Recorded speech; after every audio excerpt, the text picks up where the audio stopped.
Hey y'all, welcome and welcome back to my channel. My name is Nataya and this is Nesthetics, where I talk about topics that I care about and you should care about too if you choose. Today I am giving a short review of the new movie Master, which is written and directed by Mariama Diallo and is starring Regina Hall.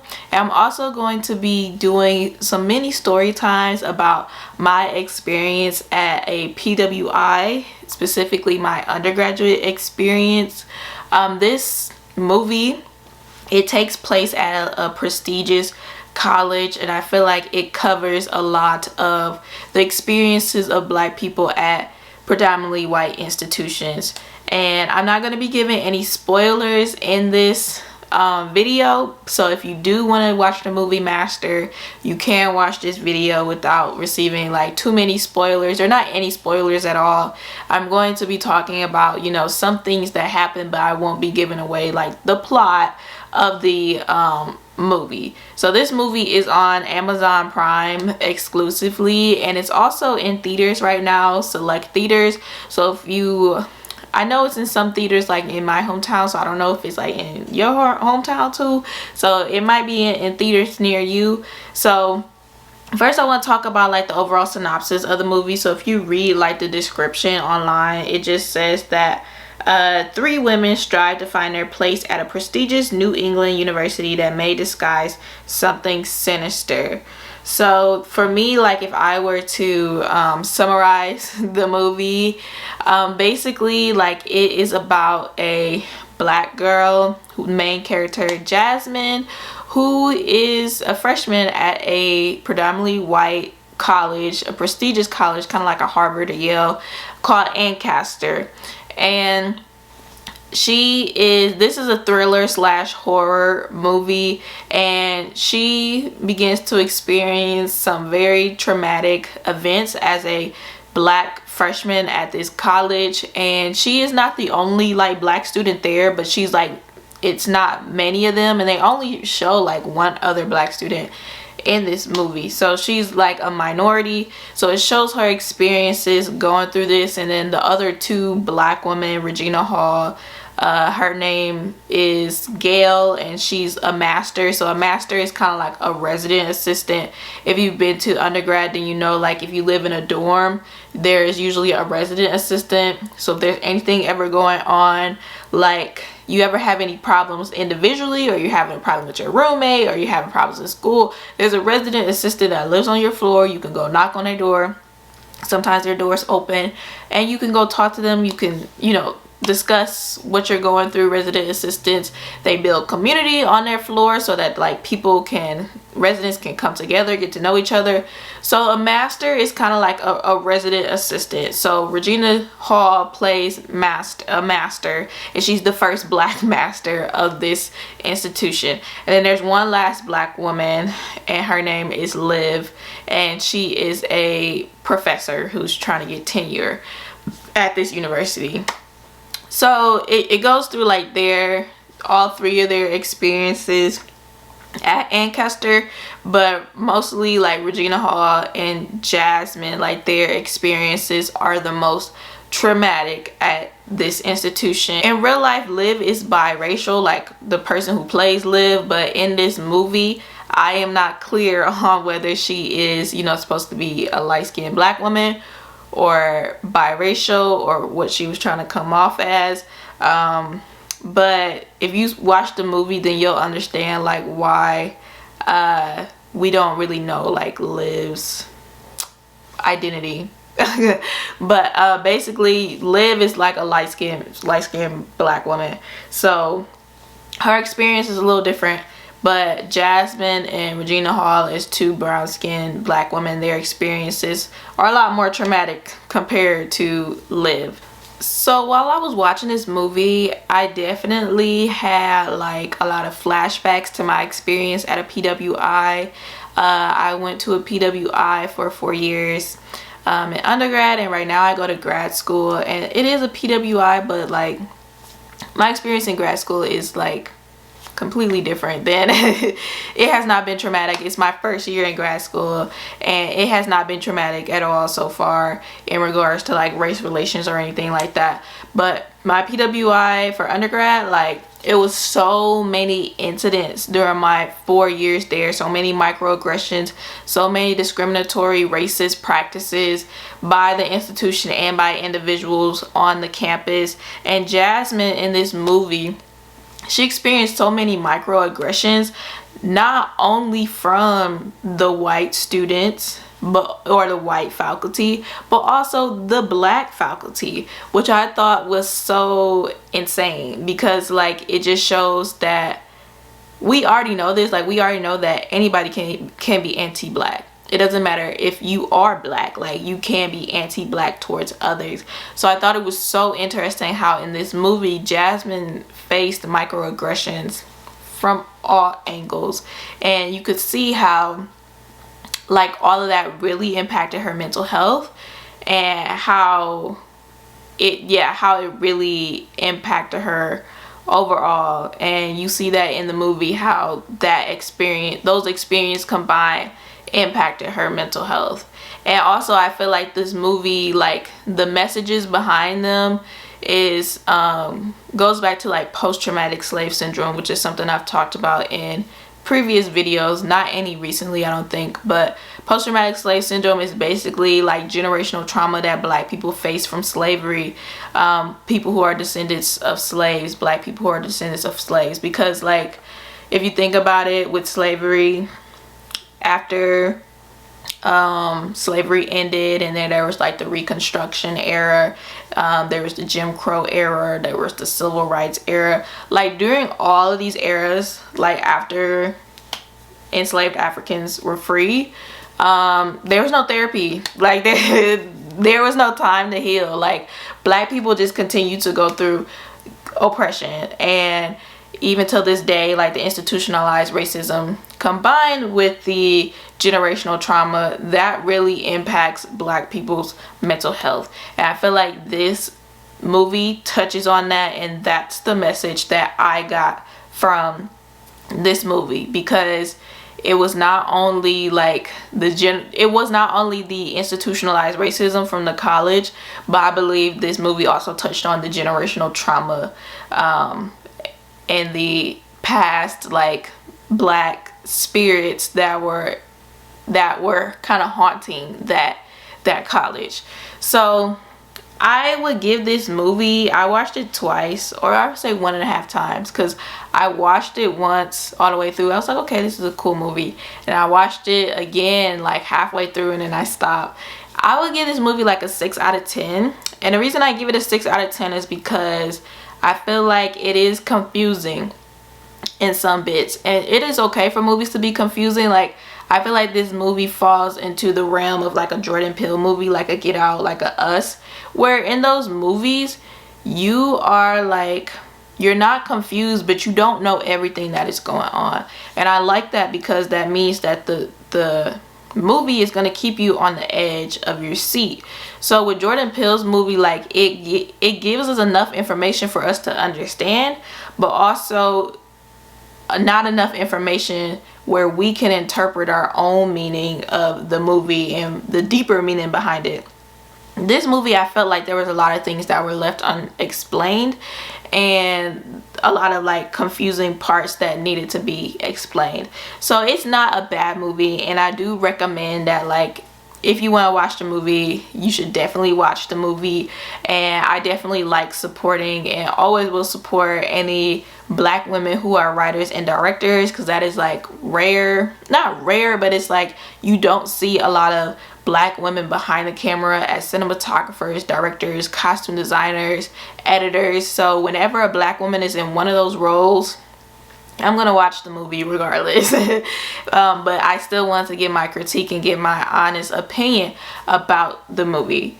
So now that I'm done talking about the movie, I want to talk about my experiences at a PWI, just a mini story time about some of the several experiences that I experienced during my 4 years of undergrad. So the first mini experience I'm going to talk about, it's just like white people saying the N-word. And I know this is like a debatable topic about, oh, who should be able to say the N-word? Can white people say the N-word? Should black people be able to say the N-word? Bottom line is, white people cannot say it. Okay, that's all we need to know. Don't worry about what black people doing, because we can say it. White people can't.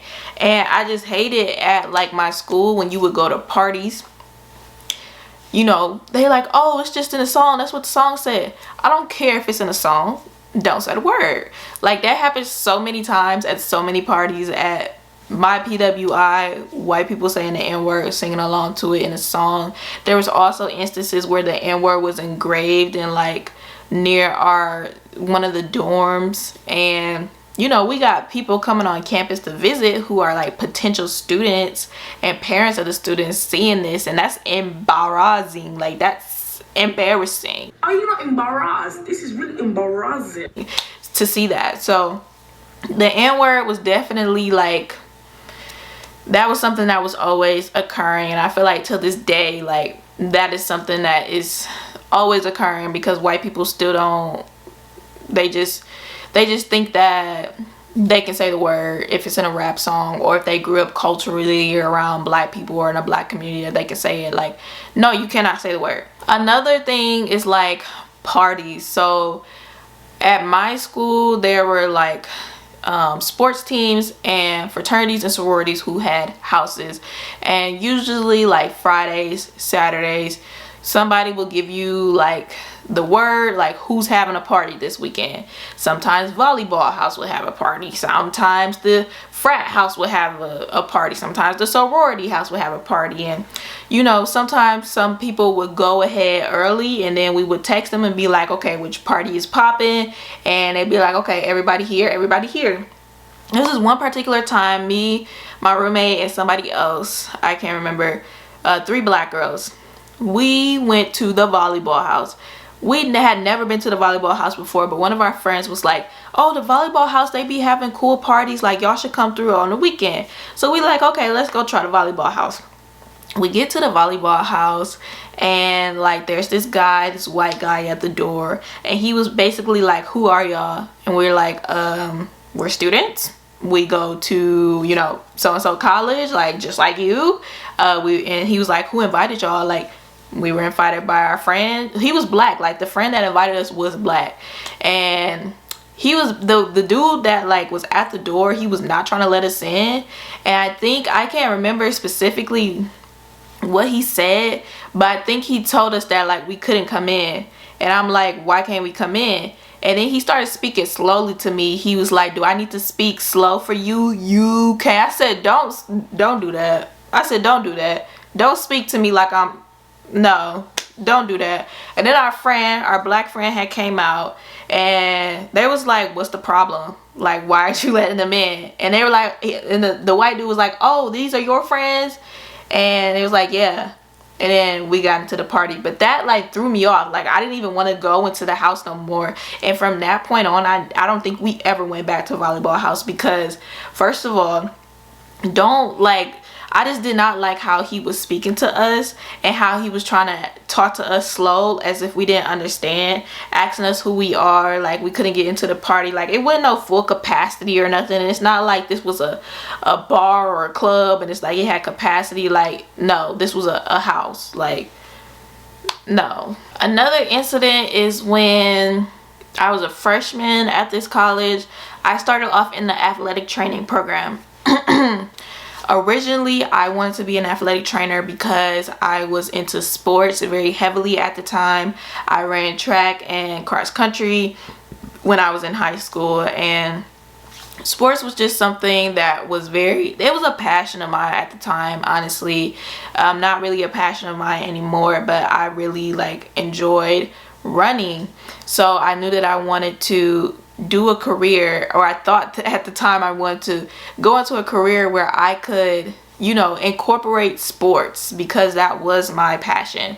So I decided to declare athletic training as my major freshman year. And athletic training at this school was known as one of the hardest majors there, and it was a very good program though, and that's why I chose the school that I went to, because I originally thought that I wanted to be an athletic trainer, so I was like, why not go to a school that has a great athletic training program? In the end, I never graduated with an athletic training degree. I ended up graduating with a criminal justice degree. But basically, I was the only black person in the program. The only black person in the program, and I experienced so many microaggressions while I was in the program. So basically, you have to do like an interview.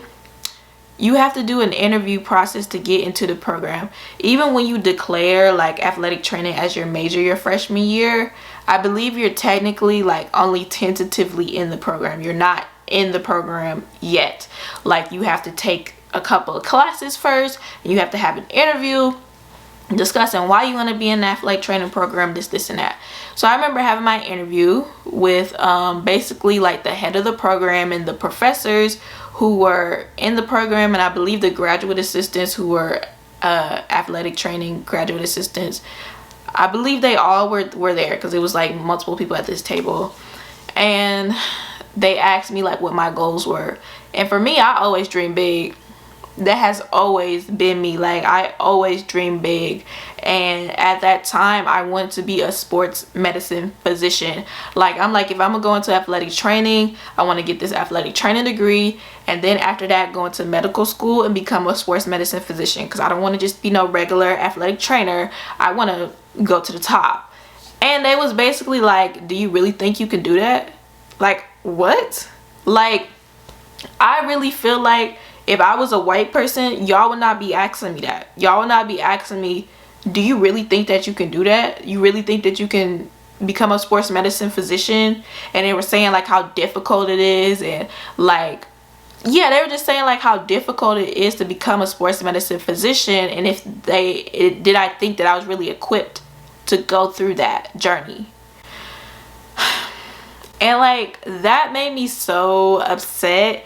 And other things that happened in that program as well, like, that program was so difficult to be in, not just because of the faculty and the people, but because of the coursework as well. The coursework was so hard. Like, you have to learn, like, and this goes with any like health science degree, like nursing or any of those fields where you're like working with people and individuals in healthcare. You have to learn like the parts of the body. I remember taking kinesiology and having to learn all the muscles and like every part of the body. Like, that was so hard to memorize in like a short period of time. And for me, that was a lot. Like, coming in as a freshman, trying to memorize all of this stuff, it was very difficult for me, and I just was not retaining this information because our classes would go so fast. It's like we go from one part of the body to the next part of the body, and we just have to keep remembering this. And if I'm still on the first part of the body and we on the fourth part of the body, like, it was difficult for me to keep up. So basically, we also had to do hours in the athletic training room. This is basically like our practicum, where we get experience, hands-on experience doing stuff in athletic training. And my freshman year, I think I had to go like twice a week to the athletic training room, and you choose your hours. And the athletic training program was just so like mentally taxing on me, and then also just being at a PWI my first year of college, all these things combined, I was just very stressed. And I didn't have a lot of black friends at the time. I wasn't a part of the Black Student Union yet, which I eventually became a part of and was president of at one point. But I just didn't have like a lot of black friends, didn't have a lot of friends in general. I was having a hard time fitting in. Matter of fact, I used to come home, because it was only an hour away from home, my school. I would come home every weekend because I hated being there. So one time when I had like a hands-on, thing that I had to do in the athletic training room, I overslept. And I woke up and I was like, dang, I gotta hurry up and get to that athletic training room. So I hurry up and get there, and I decided to stay longer to make up for the time that I lost, because I think I came like an hour late, because I was knocked out. I was tired. And one of the older athletic training students, she was there, and she was like, why are you late, you know, whatever. I was like, oh, I accidentally overslept, blah blah whatever, but I'm gonna stay longer to make up for my time. Tell me why. The next day I get a call, email, something, a summon from the athletic training director of the program. She asked me to come to her office, and she was like, so I heard you came in late yesterday. Like I just didn't understand like why the older athletic training student, why did you have to tell my business like that? Like, what did you gain? What did you gain from going to tell the director that I was late? Like, I stayed my extra time because I was late. I acknowledged I was late. I know I was late. I was tired. I was stressed. And basically, the athletic training director was like, why were you late? I was like, well, I overslept. And she was like, that's not an excuse. I said, well, that's what happened. That's the story. So take it or leave it. And she knew that I was struggling in my classes. She knew that I was having a hard time in the program. And just me like oversleeping. And I think this happened like another time too. Like, this was the second time like I overslept for something for athletic training related. Cause like I was just, like I keep saying, I was so stressed, I was tired, and like I was irritated like with the whole program in general. And she was like, she suggested that I go to like the special services, like where you basically, like if you have a disability or you have a learning disability, she suggested that I go there to go get checked out, because she thought that I had a learning disability since I couldn't keep up with the work, and that I was oversleeping, and I just, all this stuff. And I felt so offended by that. Like, how you gonna tell me to go to get checked to see if I have a learning disability? How you gonna tell me to go do that? Like, if she really wanted to know what was going on, she should have been asking me about my experience. Why are you so stressed? Why are you oversleeping? How is your mental health? Like, if you really want to know what was going on with me, you should have been asking those questions. But instead, you decided to tell me to go see if I have a learning disability and see if they can help me out, because you feel like that's the reason why I'm not excelling in these classes. I'm editing right now, and I forgot to mention that this same lady who was the director, she was also a professor in one of the athletic training classes that I took. And y'all know, like, if y'all watch my videos consistently, y'all know I switch up my hair. I switch up my hair consistently. So I had some like twists in my hair, some Senegalese twists that were like a honey blonde color. And after class, she was like, oh, I like your style. And then she gonna touch my hair. Like, girl. So that same lady who was telling me to go to the place to see if I had a learning disability went ahead and touched my hair. Like, at that point, I was so fed up with that program, and I quit the program without telling anybody. And she tried to summon me, because like basically all you gotta do is go to the registrar. You don't have to go to the director of your program. Go to the registrar, be like, I want to switch programs. I want to declare a different major. I said I want to switch to criminal justice. They took athletic training off. I dropped my athletic training classes. I ain't never see them again. She summoned me like after I quit, because she just wanted to talk. One of the other students told me, I said, I'm not going to see her. I ain't got nothing to say to her.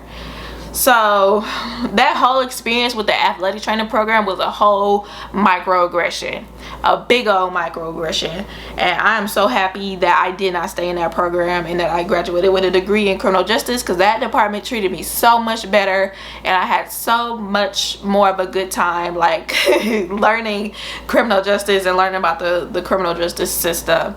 Now there are like many more experiences that occurred during these 4 years, but I'm only going to tell one more story. So basically, like my sophomore year, I had a roommate. Me and my roommate, we decided that we wanted to put like historical black figures on our door and tape it on our door and put like Black Lives Matter. I should have a picture somewhere in my phone, and I'll pop it on the screen. So I put together this, this on our door. And there were a couple of occurrences where, because we had that on our door, people had a problem.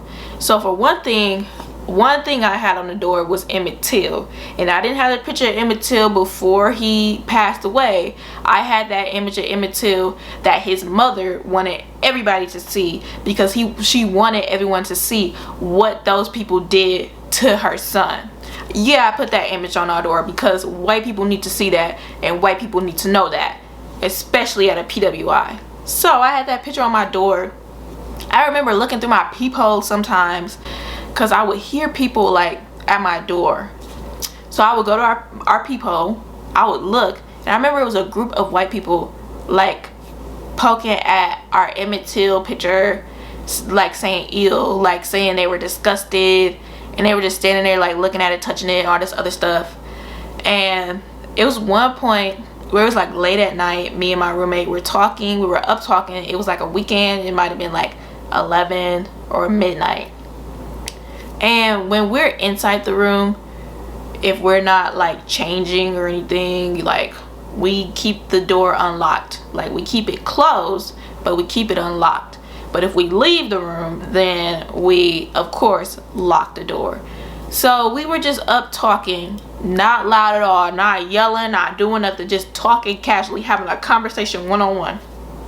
Somebody gonna open our door, a white boy gonna open our door and tell us to shut up.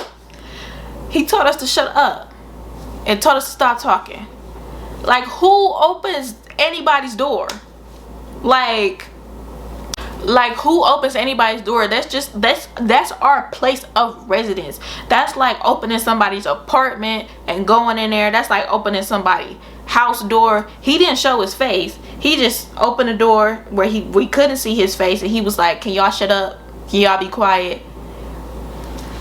Sir, like, and then we went out of our dorm room looking for this person. We could not confirm who it was because they didn't show their face. We just knew it was some white man, some white boy who opened our door. And I feel like because we had that on our door, people knew we were black. And our names, everybody's name is always on the door. So if you saw our names, you most likely knew that we were black people. We were two black girls, because it was an all girls floor, of course. That's how the dorms were. Like the floor that you're on, or the hall that you're on, is all girls, but the other hall, like on the other side, might be all boys, whatever.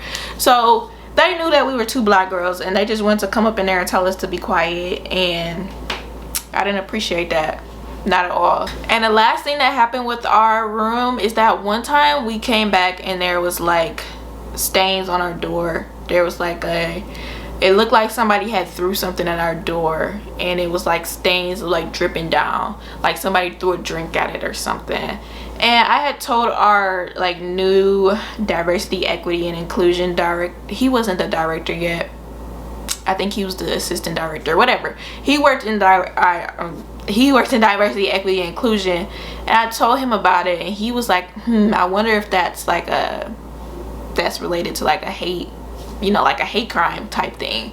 And I don't know, we never found out like who did it or what happened or how that stain got on our door, where it looked like somebody, because it literally looked like somebody threw something at it, and it was like dripping. It was like dripping on the door. It was dry by the time like I saw it, but the way that it like stained the door, it was like dripped. So it looked like somebody literally threw something, and it just, yeah, did that. So those were some of my many experiences at a PWI. I've been thinking about doing story times. If y'all ever want me to do more story times about my experience at a PWI or my experiences, let me know. But yeah, those were some of the things I experienced, and very similarly, those are some of the things that Jasmine in the movie Master experienced. So these are real life experiences of black people at PWIs, and it's so sad. It's so sad. Like, most of the white people, at least that I went to school with, they had never been around black people before, didn't grow up around black people, therefore they didn't know how to act around black people. Not our problem though. That's something that y'all need to learn and educate yourselves on. But yeah, thank y'all for watching this video and listening to my mini story times and my mini review on the movie Master. If you have Amazon Prime, or if it is in a movie theater, it's showing in a movie theater near you, definitely go support this black woman writer and director in this movie. If you all have any experiences that you had at a PWI or in any other white institution here in America or elsewhere, or experience anti-blackness, let me know in the comment section below, because I know we all had our experiences. But yeah, thank y'all for watching this video, and I will see y'all in my next one. Bye.